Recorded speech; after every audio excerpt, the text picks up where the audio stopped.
God and Other Delicacies has a weekly newsletter. If you'd like to subscribe, email me at godsdelicateshow@gmail.com and I'll put you on the list.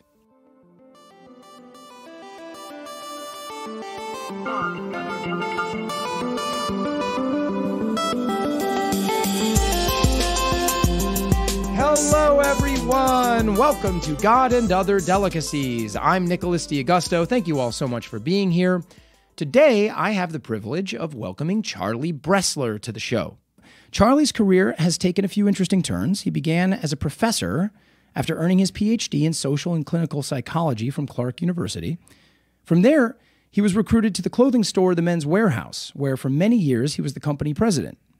He eventually stepped down from the position in order to dedicate his life to philanthropy, and in 2013, he became the volunteer, read unpaid, executive director of The Life You Can Save, a nonprofit inspired by the writings of social philosopher Peter Singer, dedicated to reducing extreme poverty and its effects suffered by over 700 million people globally. Now, I met Charlie around that time when I tweeted about The Life You Can Save after listening to Peter talk on NPR, and he reached out to me. I have since become an active member in the charity, and sometimes Charlie even buys me dinner with all the money he made from the Men's Warehouse. It's been a big win-win for me.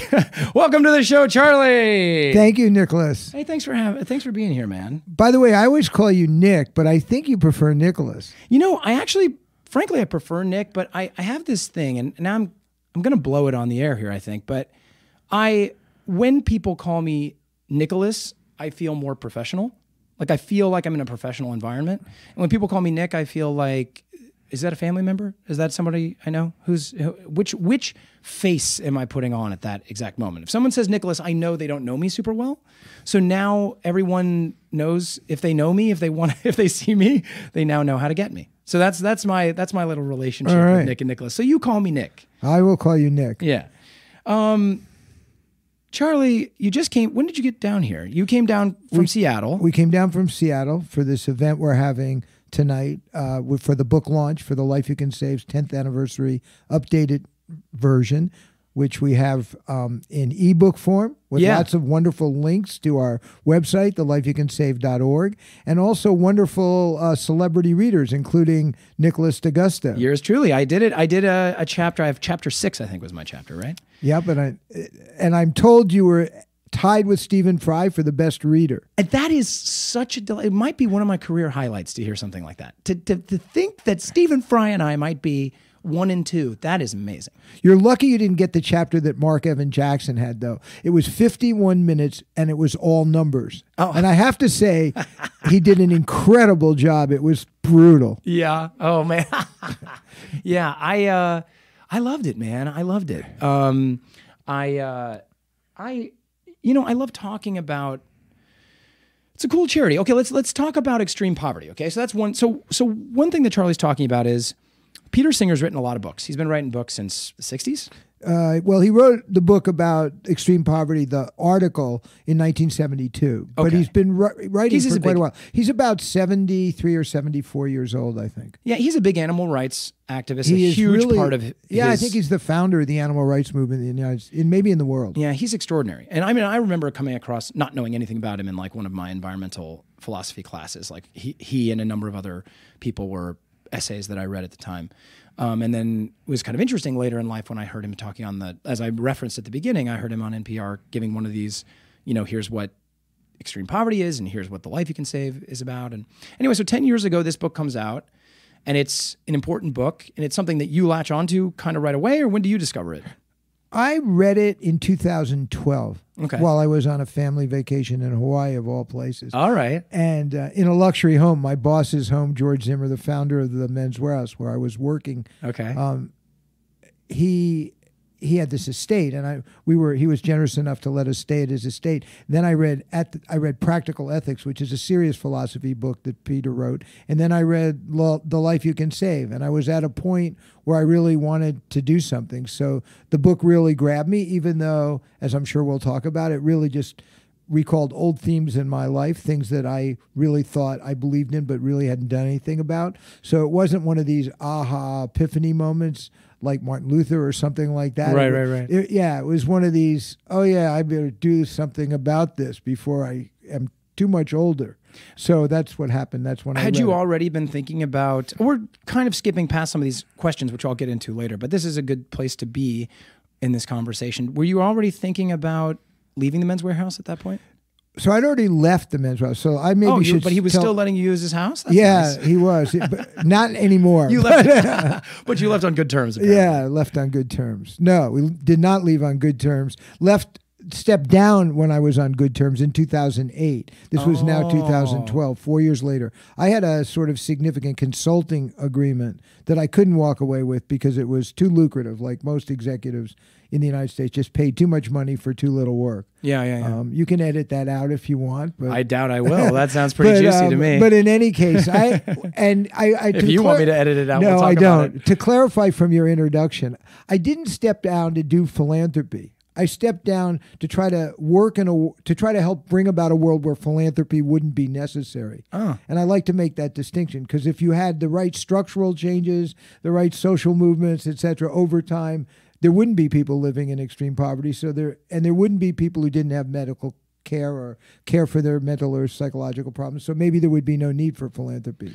That's a really lovely statement. I'm not even sure I've heard you say it in that exact way. Should I say it tonight? I don't know. Yeah. Well, I mean, I don't know if you feel it fits. I mean, I'm just saying that it seems, I like that because it gives I think a surprising mission statement for what you feel like the Life You Can Save is doing. Well, the Life You Can Save is a wing of philanthropy, but what you're doing is something, you're trying to get the idea, it's not philanthropy, it's a mindset change. And you're trying to instill that in the listening public, right? Is this what you're saying? That essentially... But I mean, maybe I should, let me just finish the story. Yeah. So I stepped down in 2008 because I wanted to do something that was consistent with my values. But since my sophomore year in college, I felt like I was committed to trying to help create a world, be one small piece of the people creating a world where there would be much better income and wealth distribution, where natural resources would not be plundered from the developing world and benefited corporations in the developed world and the people who own the stock in those corporations. So that, and racial and gender equality and all those things that were part of the New Left in the 1968, when I became much more conscious of wanting to participate in these things, not to mention the anti-war activity against the war in Southeast Asia, particularly Vietnam. So those were the formative years of my worldview, and in many ways it hasn't changed since then. So that's why I say I think that my heart has always been in trying to help create a world in which philanthropy is not necessary, where there's economic and social justice. But I despaired of that, like many people in my generation, and led a pretty much completely self-serving life, working to help my family, have this relationship with my wife, Diana, who's sitting in the room. Who's in the room right now. And really very insular and very selfish, I would say, with a certain amount of guilt, but not that much guilt. Like most people, I managed to suppress the guilt. But I didn't change what I really thought or my values. And then in 2008, I was like, holy moly, I'm getting old. And if I'm ever going to do anything, I really should do it. And I wasn't loving my job as president. I certainly didn't want to be the next CEO, which I was kind of slated to be. So I told George and the board that I wanted to leave. And it was inconvenient for them because we didn't have a clear successor to George, and that became a huge problem later on down the road. But they rewarded me with a nice contract of consulting, and I continued to do that. So when I read Peter's book in 2012, I was in a position where I could volunteer to help fund a new organization that Peter had just started, or what he calls an incipient organization. And I was also in a position to volunteer to work significantly part-time to help develop the organization that was being run by like a junior at Oxford. So yeah, that's amazing. Okay, so that's lovely. We're going to get back to that, not at that detail on that specific thing, but we're going to have to fit that into your life chronology a little bit with some of your other, like, some coloring other aspects of your thought regarding God in particular.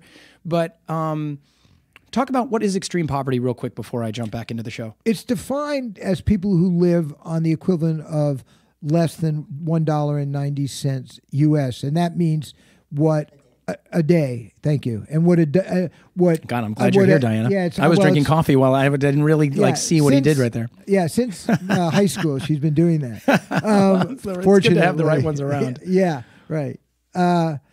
So $1.90 per day US, which doesn't mean $1.90 US spent in Gabon or South Africa. It means what $1.90 buys in the US. So that's the World Bank definition of extreme poverty. And that's actually really interesting. I'm not sure I even knew that. It's $1.90 I mean, I guess I kind of knew that intuitively, but I'd never said it.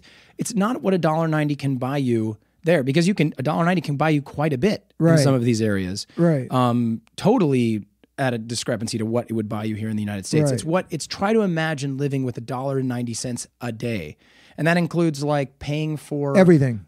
Like, don't forget about all the things that you just have on your credit card that renew, your or mortgages or rents or insurance or all that stuff, right? Like, don't forget about any of that stuff. We're not just talking about can you survive on $1.90 just finding food for the day? It's every single thing, all the clothes you're wearing. We think of it as the water you're drinking. We think of it as less than most people spend on a bottle of water, and certainly less than most people spend on their latte. Yeah. So that's per day for everything. And this includes supporting your kids, and of course. So it means basically living in a state of not only economic insecurity, but food insecurity, health insecurity, complete and total insecurity every day.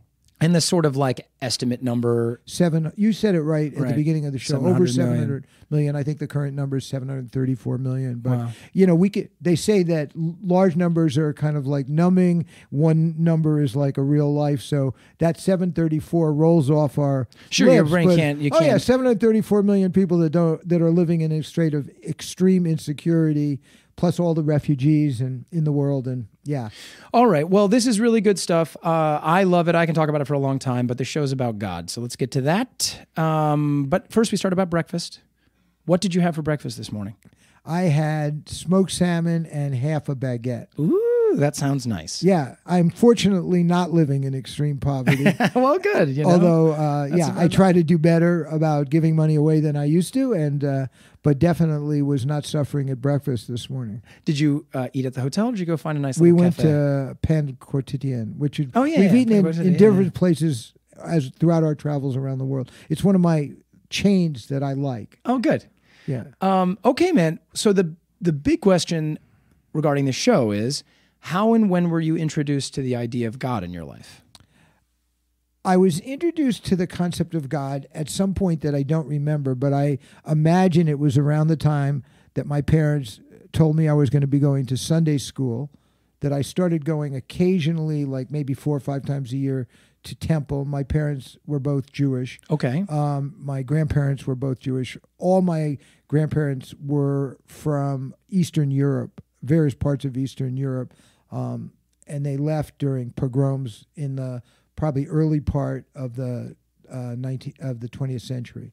So most of your family got out before the most of the horrors began to even be sort of in terms of the Holocaust. Assessed. None of my family was in the Holocaust, but there were Russian pogroms that were bad, and Japan and Russia were in a war in 1905. And Russia got beat by Japan. You can imagine this huge country getting swallowed up by this tiny little country. And so I think they went after Jews at that time. But I don't really have a good sense of the genealogy. But rolling forward, probably in the mid-1950s, I'm 70 now, so probably around the time I was 6 or 8, around the time that Don Larson pitched the perfect game in the World Series, I was introduced to the concept of God by going to temple 4 or 5 times a week during the major Jewish holidays. I was also started going to Sunday school after that, and then I went to Hebrew school for a number of years to prepare for my bar mitzvah. So God was in my life kind of during those years, for sure. Were your parents, do you think your parents, were they a strong, did they bring God's life into your home in a direct way on a daily basis? No, neither of my parents ever spoke about God or any theological matters. They were both quiescent in terms of their own social activities, but they were both very much concerned about civil rights, which of course was a big issue in the liberal community in the 1950s. Even white people, I mean, not to mention obviously the black community or black people in the South.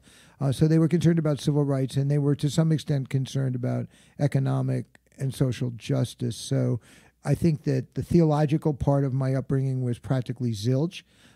It was done more as a sense of obligation to their parents, particularly my paternal grandfather. But but those values underpinning some of Jewish theology, was part of my daily life, I would say. When I was growing up, over my bed, I had a bust of Franklin Roosevelt. And it wasn't so much that Franklin Roosevelt represented God like Jesus or something like that, but Franklin Roosevelt, I think, epitomized the idea that whether it was fair or not or accurate historically, to my mom particularly and my dad, epitomized the idea that we would care about having a social safety net, something that has sort of fallen out of favor in the current government. Yeah. Yeah. Well, you know, this feels like this is a little early to take a break, but I feel like this is we talked a lot about the show. We talked a lot about Life You Can Save Early, and we're just kind of jumping at this point. I want to take a quick break, and then we're going to get into the meat of your sort of upbringing and find all your embarrassing stories after the break. Okay. I'm really interested in theology in spite of my lack of preparation. Oh, good. Let's do it. We'll be back with Charlie in a second.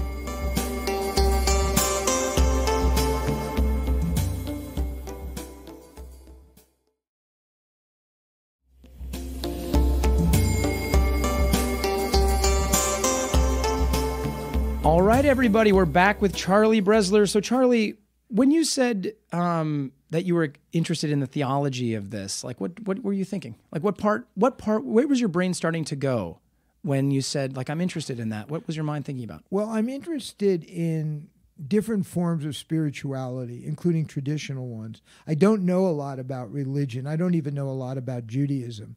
But I am interested in it from the point of view of listening to other people who consider themselves to be quite religious. And I'm interested in it, how people like myself who are more secular oriented can become more spiritual. And it's important to me. And I don't feel, even at this late stage of my life, that I have enough of a sense of coping with my own insignificance in the universe, yet still feeling connected to all things living. And I haven't worked that out. I'm hoping to work it out in the next 15 minutes. But you got more time. I've been waiting. I've been waiting for 40, I've been waiting for an awful long time. But I am interested in these questions, and I ask people about their religious beliefs, kind of the way you might do on the show. I find that people don't like to go too far into thinking about, when I ask second and third order questions about, well, what do you mean about heaven? Or what do you mean about hell? What is it like there? How do you decide who goes there and who doesn't?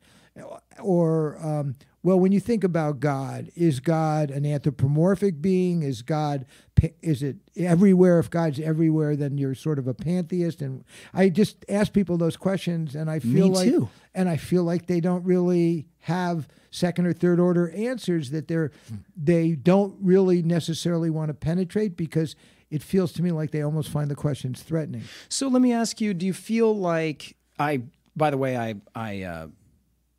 no surprise, I love this too. I mean, this is what the show's about. And I find also that people do want to talk a lot about, or they do struggle to talk about this. And it depends which environment you're in, right? I mean, one of the benefits of being in a show and you put a microphone in front of somebody is that people start to get serious. They start to realize that what they're saying is being recorded. So if they're just talking to you as they're walking down the street, or you're hanging out having a cup of coffee or a beer or something, it's easy to duck a question at a certain point, you know? But once you realize you're kind of being put on the spot, it makes people think a little deeper and be honest about how they're feeling about something. And I guess my question to you is, you're talking about it in a way that I understand. You're trying to logic out their thoughts. but a lot of people have a kind of spirituality is an impulse emotional reaction. So did you have an emotional connection to God when you were a kid? Did you when you were early on, right? You sort of opened by saying basically that, you kind of got an idea of God from the Jewish, like a Torah-centric God, a Jewish-centric God. I'm sure you were growing up in the States, so you were around a lot of Christians, but it doesn't sound like maybe I'm wrong, but it doesn't sound like the literature was that impressionable on you, or? I wasn't exposed to that much of it. I mean, when I was in Sunday school, I just tried to get through it, and I kind of spaced out, and I don't think that it was well taught, and I wasn't really into it. Hebrew school, pretty much the same. It was like interfering with playing baseball or basketball or football or whatever it was I wanted to be doing instead of being in Hebrew school. I'm not particularly gifted at languages, so that didn't appeal to me. But I did have this moment around when I was 13, around my bar mitzvah, that I remember, and this is literally the only time in my life, when I was in the temple reading my portion of the Torah, which I still have some sense of. I remember feeling connected to what I would have said was God at that moment. Maybe it was only because I was really hoping that God would get me through being in front of all those people reading Hebrew without vowels, and not forget what I was supposed to do. Right. Because I was petrified of doing that. But I did feel at that moment connected to God. And I've had other moments in my life, more than a few, where I felt a sense of connection to living beings and a sense of awe, which one might associate with a religious moment. But I have never identified those moments as God. I would have more been willing to talk about them probably, and in retrospect, in the Maslow sense of a peak experience or something like that, or as we said in sports or tennis, which was the one sport I could play well, in the flow. And there's a sense of being in the flow to me that is maybe something that people who feel connected to God feel. And I've had more than a few moments like that in my life, doing lots of different things, different times. When was the first, 13 is maybe the first time.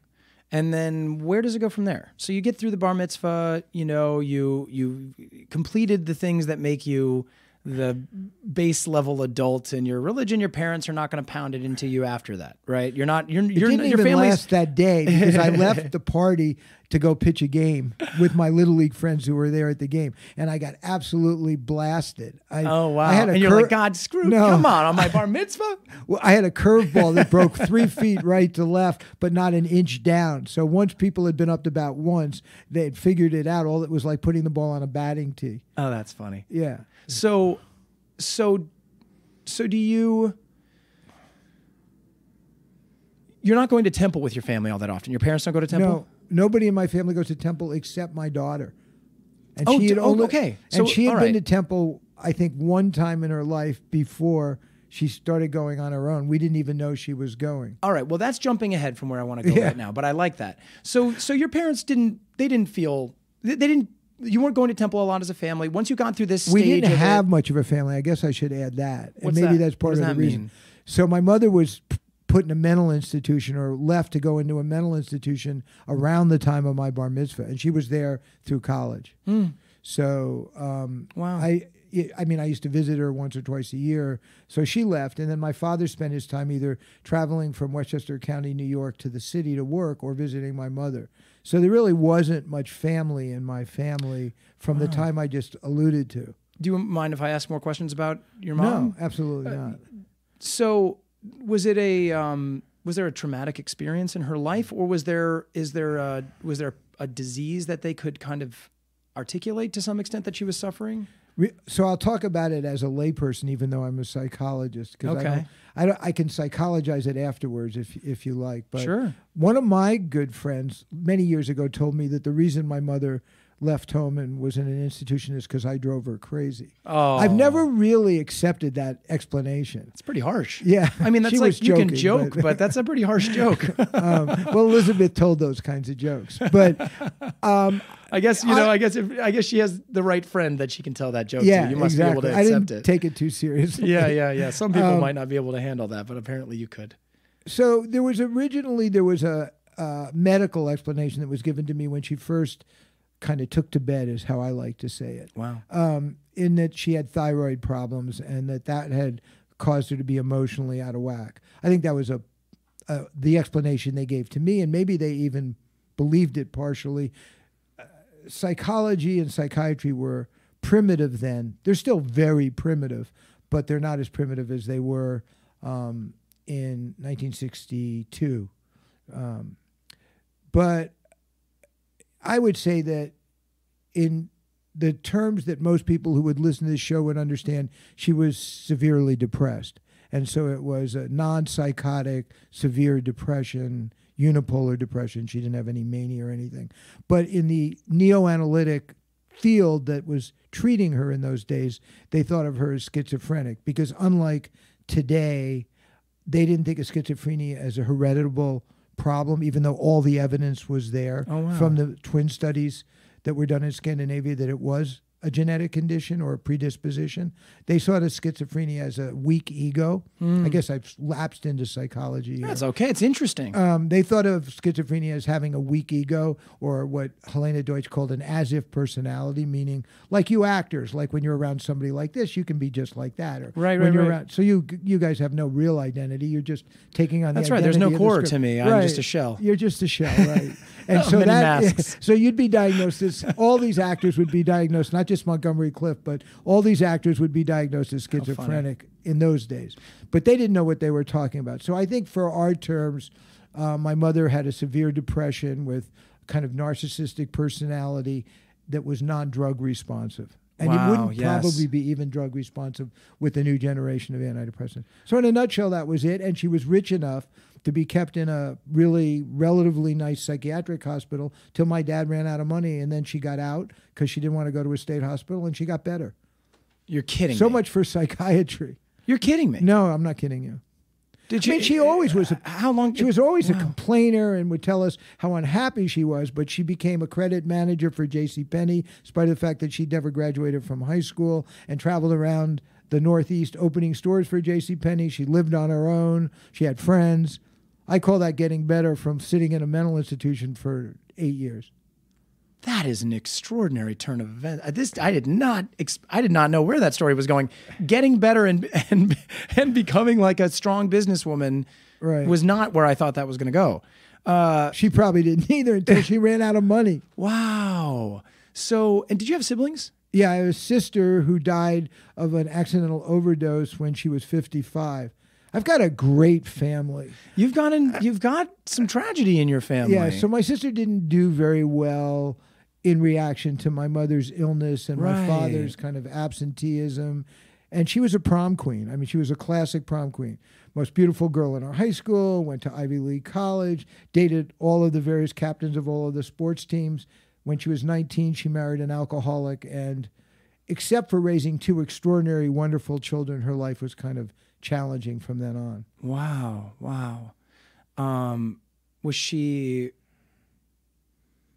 Was her husband still around at the time of her death? He was. He recently died, actually. But she was remarried. Okay. Wow, Charlie. So I'm wondering where. So this is just really fascinating stuff. You can tell my family could have used God. I mean, I don't know. I mean, it's a great question, right? I mean, what do you think you mean by that? I know that's a kind of a half joke, but what do you think you mean by that? I think that there was a self-centeredness among probably all of us. So let me include myself, but now exclude myself, in my sister, my father, and my mother, that really, if they had been more focused, not just ideologically, but in reality, in helping other people, except for my sister, who was really a good parent, but in thinking of themselves as engaged in the world and having an obligation to do good works, which I guess is more of a Catholic term, but to really do good and to be not just focused on their own well-being and navel gazing, I think that they would have been healthier. I don't think any of them had, my father maybe later in life, but I think for the most part they didn't have any biological predisposition to be nuts or to be that severely depressed if they had been a little less self-centered. I think people who are spiritual and believe in God, probably at least a good chunk of them come out of themselves and feel like they do have a sense of something bigger than themselves and something more important, or at least as important than themselves. And so when I said I think my family could have used God, I think what I mean is we could have used a little bit less I and a little bit more other.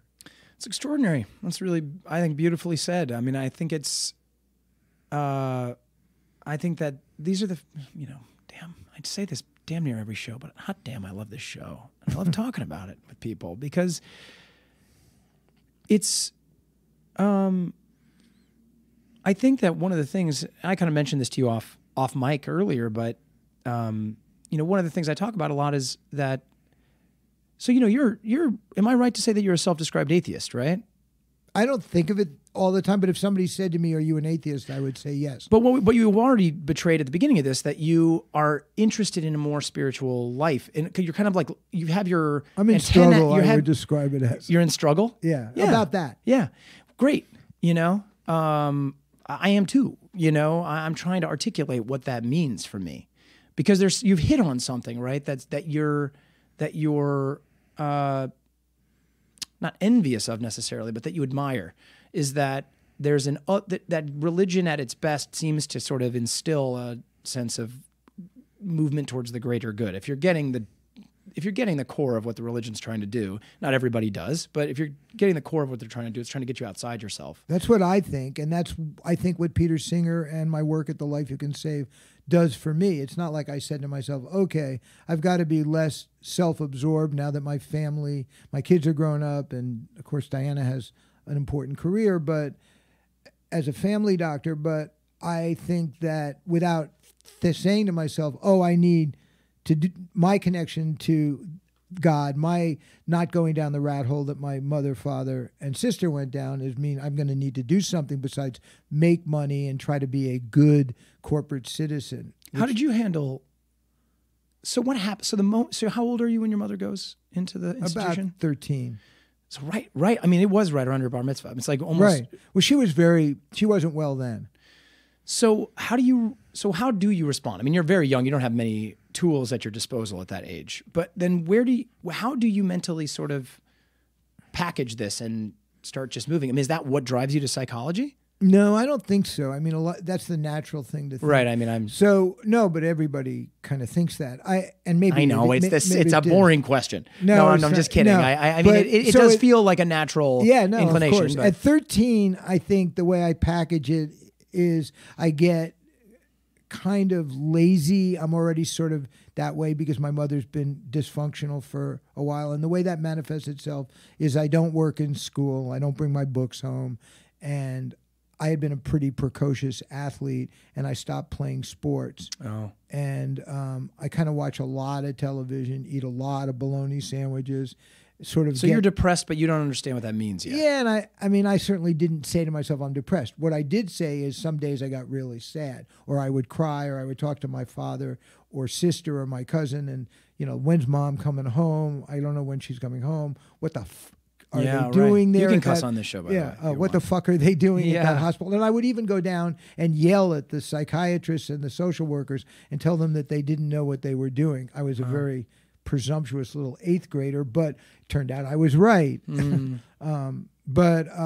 So for me, I think I just kind of got into a mild depression, but I still did well enough in school to go to a decent college. I did well enough socially that I had friends, but I didn't really live up to what I would have said as the goals that I would have established for myself, when I was 10 or 11 and I was on top of the world and the best athlete in my town, and wow. and people still thought I might be reasonably smart, which then sort of wasn't the case anymore. Well, you were smart, but you didn't have the. Well, I wasn't. Nobody was telling me I was smart. Yeah, that's right. For sure. You weren't working as hard. Yeah. At it, so anyway, that was kind of how I packaged it. And then. And did you meet Diana in high school? Is that I what did. I was about to say, I think that really Diana has been the sort of that transitional figure, and I think the way where early on, I think in a very probably what most psychologists would say an unhealthy way, I was looking for someone to take care of me, and Diana is definitely a caretaker. Not only is she a doctor, but just by inclination is a caretaker. But I think I'm really lucky that the relationship evolved over the years and became a romantic relationship, a passionate relationship, one where we could co-parent, we could grow together intellectually. But I think it started probably in very unhealthy territory without either one of us being clearly aware of it. And we just were, I don't know whether we were lucky or what, but yeah. So I think that Diana was the key figure. And then the other thing is I started doing really well in school and getting a lot of acknowledgement for that. At the collegiate level? At the collegiate level and then in graduate school. And so my self-confidence started building and like, maybe everyone was wrong. Maybe I'm not stupid. Right. And maybe I really can do things. And then when I first started teaching in California, high school, I started playing sports again and I still can do this. And I lost weight. I wasn't eating as many bologna sandwiches, more avocado and bacon sandwiches. Living in California. But so anyway, I think I started to recover for some reasons of building self-confidence, relationship with Diana, and feeling competent, I think. Did you do that mostly? It sounds like you kind of did that mostly on your own with Diana. It doesn't. Did you stay in deeply kind of like in touch with your father during that time? You sort of mentioned him as an absentee. No, energy. He wasn't really super emotional guy, or at least emotionally communicative. Yeah, he was just incompetent, but a really nice person, and he cared, but he wasn't capable of really being very much helping. I think I used friends, and a couple of times I went into therapy. The problems that I would have emotionally that continued throughout my life tend to express themselves more somatically. And I would deal with... Do you mind if you ask no, what I mean, means? just like, is my heart okay? Or something like that. I see. Yeah, but so I became not hypochondriacal in a serious way, but more like, I think for purposes of this show, really not good at dealing with the thought of death and the permanence of death and what does that mean. And I'm still in that state. That's what I meant. I'm still in struggle. Well, we're moving kind of towards where... No, I mean, you're trying to... Well, I'm trying to address these issues and sort of tie them together. Yeah, I mean, look, that's great. And, you don't have to either if you don't want to. No, I'm not making it up. This is pretty important. And So I think I recovered, but there's still scars. And maybe those scars would be there if my mother had been great. And, we don't really know in the psychology community or the medical community why people have some of the cognitive, behavioral, emotional problems they have. It's really psychology, if you in the broadest sense, or medical psychology is in its infancy compared to, say, surgery. Yeah, I mean that makes sense. I mean, I wouldn't know it from your point of view. You obviously are an authority on this because you were in it in the 60s, like you said. And then, how long were you teaching? I taught high school for 3 years, and I taught graduate school in psychology for 7 years. So 10 years of teaching postdoc, right? You had a postmaster's 10 years of teaching. So I got a master's in history and education. I taught for 3 years. Then I got a master's and PhD in psychology, and I taught for 7 years. I see. And then that's when you move over to the Men's Warehouse after the graduate teaching. And then is that just sort of like you're tired of doing the teaching thing, you're not making enough money, somebody comes and finds you and you're like, wait a second, this is kind of amazing. We were living in Fresno where I was teaching, and Diana was teaching in a family practice program and doing clinical work, and we had raised our son. We had moved there when he was 1, and our daughter was born 2 years later, and we wanted to get out of the valley. And I'm in California, so people understand that. Right. Well, yeah, exactly. It's not the same valley, but right. But not the San Fernando Valley. But out of the Central Valley. And when I'm in Washington State now, where I live, people don't understand that as much. But we wanted to get out of the valley, and I hadn't worked to publish the kind of referee journals that my dissertation director had hoped I would. I hadn't really tried. But I don't think that was the old depression sort of leading me to underperform. I just think I didn't really value it that much. I'd rather be with my family and run marathons and do the things that were really making me enjoy myself and feel like a good family member. So we wanted to move to the Bay Area, and I wasn't going to teach at Stanford or Santa Clara. So I was open to running an anxiety and stress disorders clinic like I'd done at part of the school where I was teaching. And that's what I was going to do. And that's when George Zimmer asked me if I wanted to join the Men's Warehouse and start a training program. And I said, well, if you'll pay me $20,000 more than I made last year, yes. And he said, okay. And that was it. And he was like, I'm getting you for a deal. I don't know what he thought. I never know what he thought.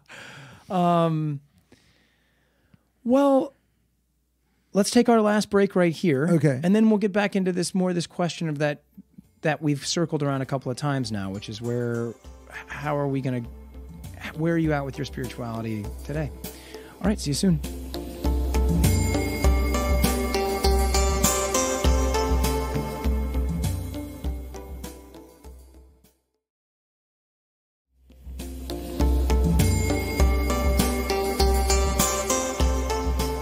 Hello, everyone. We're back with Charlie, our last segment. So the thing that we've referenced a few times, and Charlie has clearly said a few times, is that you're in a place where it's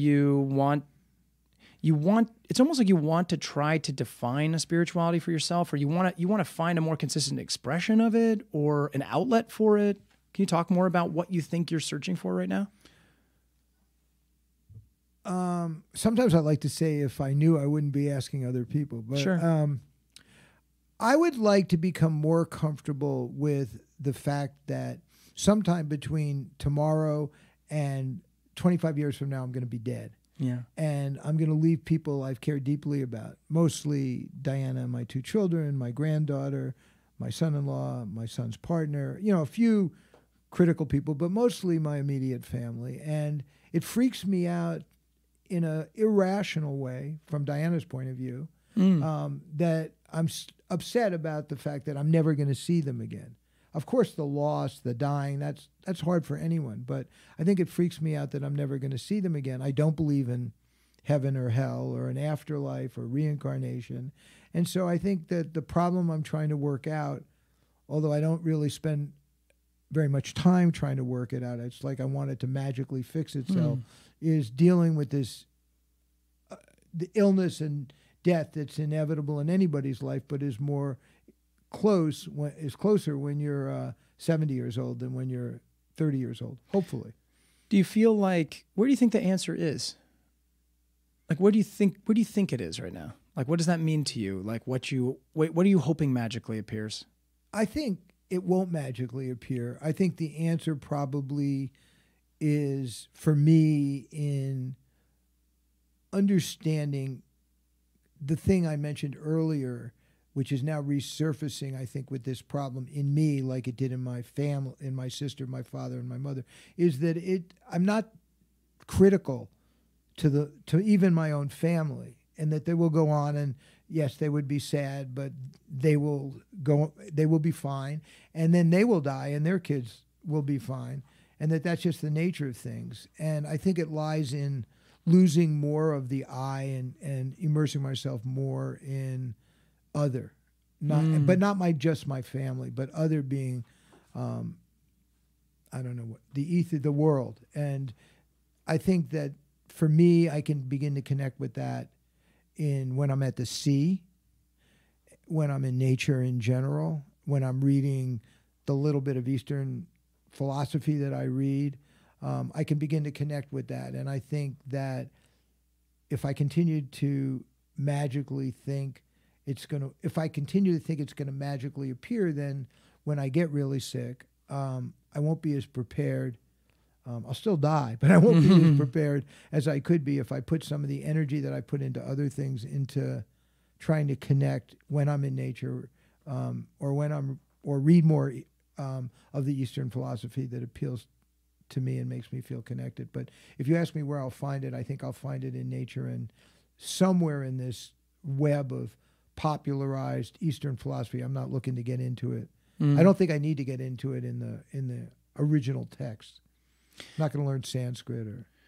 So one of the things that I feel like was really clear in my family was, I don't remember when I realized this, but my parents say, I love you to me, like every time you leave the door. Somebody said to me once, like, make sure you always tell somebody, like when you say goodbye, tell them you love them because you don't know when you'll see them again. You know? And it was like kind of a bit of a macabre thought. Yeah. I don't know if they knew they were being macabre, and I don't know if I can even attribute it to my parents. I know it's localized somewhere in my family, but I don't know where. But I know that it's something we sort of, it's in our ritual of communication, and our greeting and our goodbye is like so many I love yous, like so many that kind of thing, right? And I wonder sometimes, I think a lot about, did I say everything, right? It goes down this road. Like, at least you say I love you, right? And then there's probably some other things you should say to people before you lose that opportunity to say them. And I've always found to be a very communicative person. Do you feel emotionally, do you think that that's something that you've tied up in that way for yourself? Like, that it's not about you're holding some sort of, I didn't say something, right? Right now, for you, it's something about just understanding that you've kind of done everything you wanted to do as far as loving your family in the way and raising them the way you wanted to. And now it's just about kind of meditating on the next stage. It's not that you have regrets of some sort, right? About the way you're living at present or the past.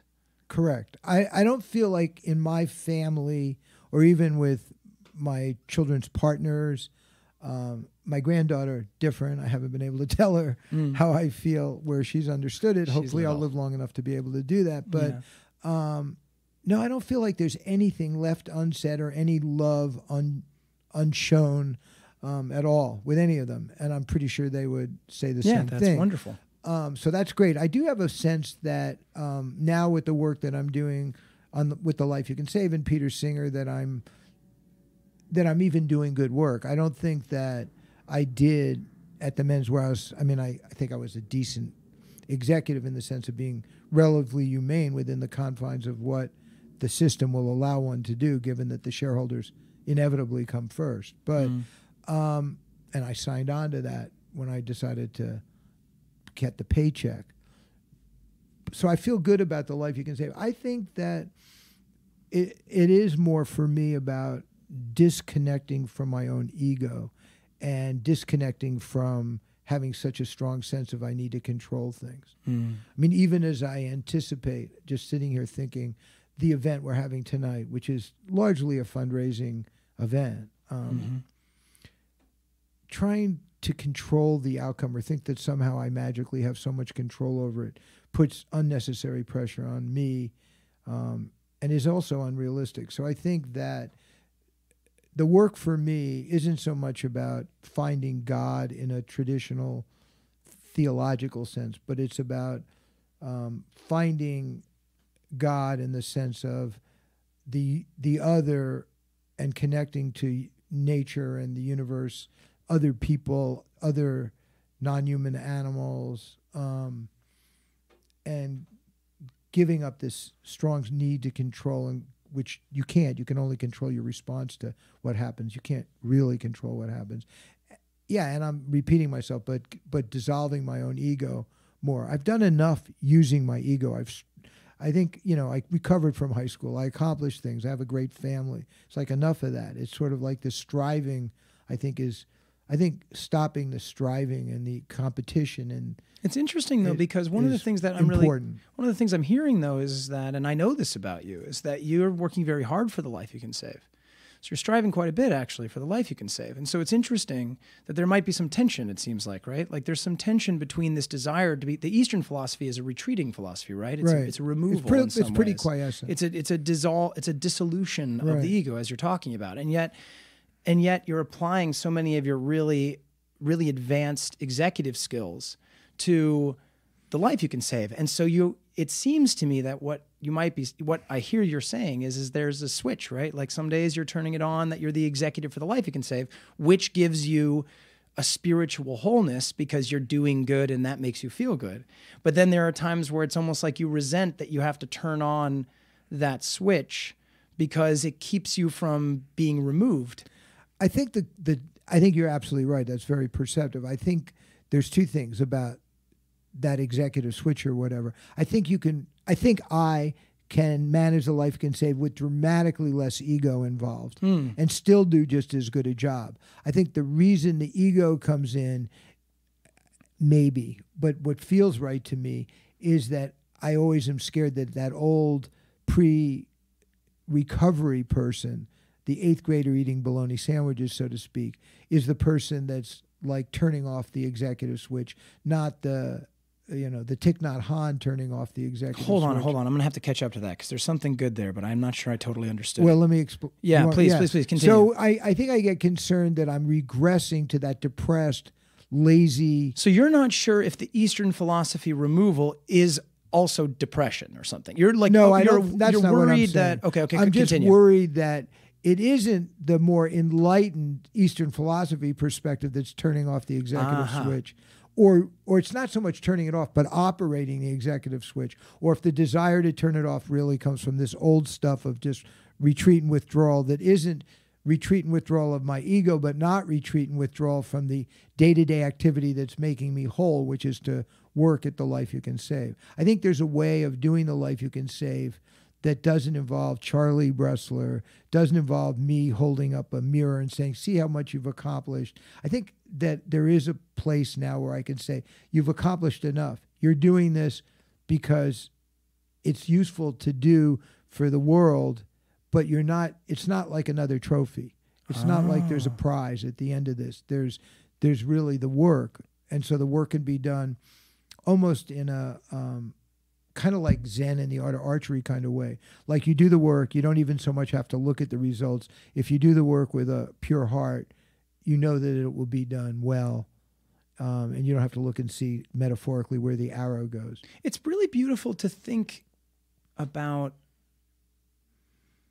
like something that is something that's clearly a success in your story here is that like we all spend so much time just trying to figure out what to do, like which path to choose to get us to a place where we think might make us whole or happy, right? There's like so much, and some people just never even can figure out how to get to a path that will get them there. And you've discovered at this stage of your life now, you've discovered two paths. One is, it seems to me, in a sort of simplistic sense, two paths. You have this path that's very clear. It needs to be that works in a real direct and totally rational way, something that I respond to too, which is this way of working for the good of the world in a way that makes sense to you and is a worthwhile mission. And also that you're at a stage that at whatever stage of your life you're at, I at almost at 40 would like to achieve more of an ego dissolution, more of a Zen understanding of the ups and downs of my life and career and what all those things are. You're on these paths, you're on the right paths, and now you're trying to figure out, can they dovetail together? And sort of, can you live in a world where the ego isn't attached to you in the life you can save, which you know is right, and you don't want to leave it because you know that's the answer is not to leave it or turn it off. And the answer is definitely to continue studying and living more in this wholeness with the world and removal of the ego. But can you live in the world in a way that's directly active and also be removed? Right? It seems like can you do it?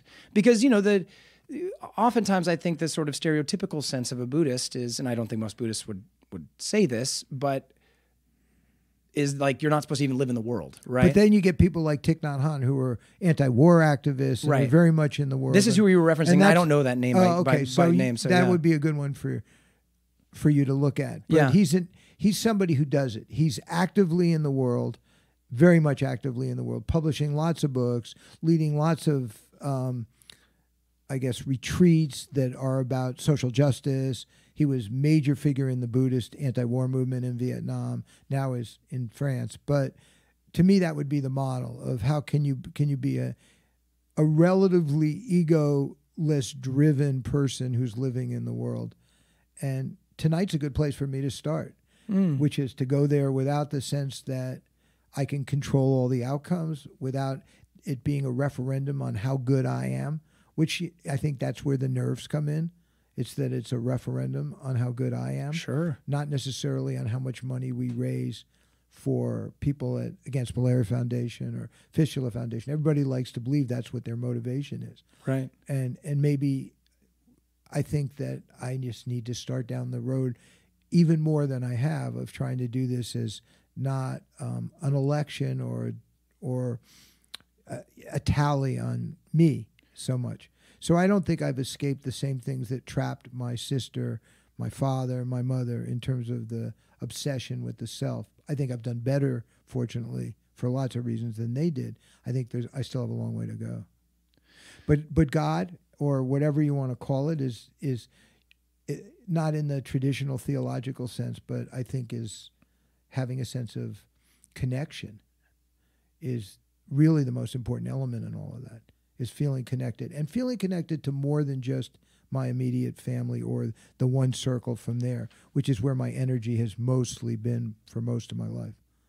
Mm. That's lovely. I mean, I can edit this moment if I want, but because sometimes I want it to end right on a beautiful kind of succinct thought like that. It feels like you tied something really well together, but I have this small question to ask. I don't know if there's a lead. I don't know how much it'll give us, but is there a point, do you feel like the life you can save is at a point that you, like, there's a competitor in you, right? There's a competitor in me. There's a competitor in anybody who's out there trying to fight for something. But do you feel like it's at a point right now where you truly, if in your best, most objective place, you feel like you've done enough to feel good about it? I mean, I know how much you want to do. I know how successful you want this world to be. You started by saying you want it to be a fully structural change. I mean, like, that's that'll take generations. But do you feel like it's at a place where do you feel like it's at a place where it really is on you to make the shift to you've done enough? Or do you feel like, no, there really is actually a little bit more I need to do before I'll feel comfortable to be able to let this go?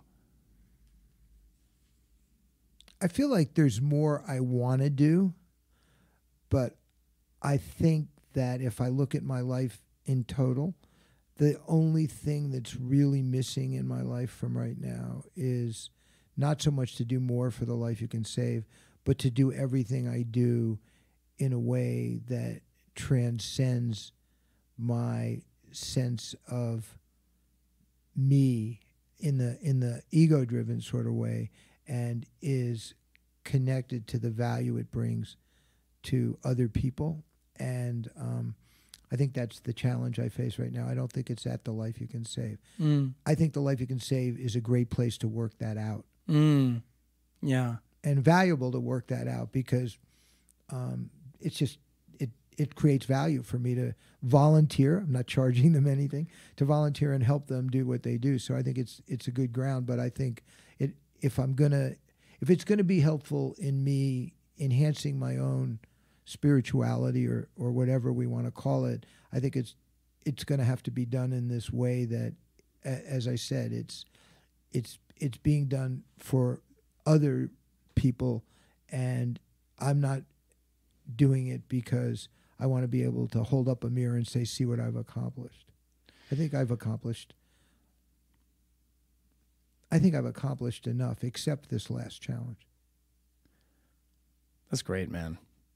Thanks for chatting. Thanks for having me. I feel like I've had the best therapy session I've had in a long time. You're not the first to say that. You're good at it. Thanks, Could man. be your next career.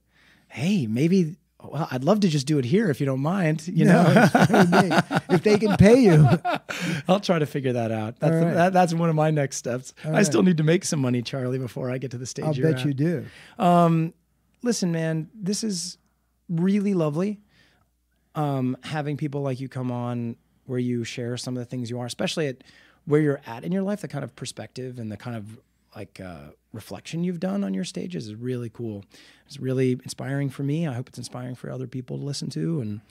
And we're going to do a lot of hanging out tonight. We'll share a drink tonight, and we'll laugh a little bit more about getting to go into this. We're going to have a big day together. I'm going to approach. So can we segue into talking about tonight? Sure. Okay, you're going to go after the host. He's going to say something. Oh no, we got to turn this off if we're actually going to just talk about. Okay, go ahead. All right. Okay, man. I'll talk to you later.